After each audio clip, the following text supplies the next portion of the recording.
নমস্কার বন্ধুরা, আজ আমি আপনাদের পাটিসাপটা করে দেখাবো।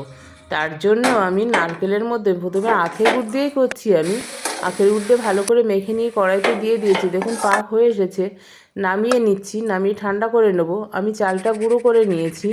আমি 2 কাপ চালের গুঁড়ো, 1 কাপ ময়দা, হাফ কাপ সুজি, একটু লবণ দিয়ে মিশিয়ে নিয়ে আমি ঠান্ডা দুধ দিয়ে মেখে নেব। রুম টেম্পারেচারে থাকা দুধ দিয়ে মেখে নিচ্ছি। অল্প অল্প করে দুধ দিয়ে মেখে নেবো যাতে ব্যাটারটা হালকা না হয়ে যায়। দেখুন টেক্সচারটা ঠিক এরকমই আসবে। এবার আমি আধা ঘন্টা ঢাকা দিয়ে রাখবো। তারপর আমি এদিকে কড়াই বসিয়ে দিয়েছি। কড়াইতে দিয়ে দিয়েছি একটু তেল, ব্রাশ করে নিয়েছি। দেখুন কত উঠে যাচ্ছে, কত সুন্দর। আমি কিন্তু ব্যাটারে কোনো চিনি দেইনি, তাহলে বেশি মিষ্টি হয়ে যাবে। একটু হালকা মিষ্টি হলে খেতে ভালো লাগবে। এইভাবে বন্ধুরা করে দেখবেন, খুবই ভালো। দেখুন কত সুন্দর নরম তুলতুলে হয়েছে। এটা আপনি 3-4 দিন রেখে খাবেন, কোনো অসুবিধা নেই। নমস্কার বন্ধু।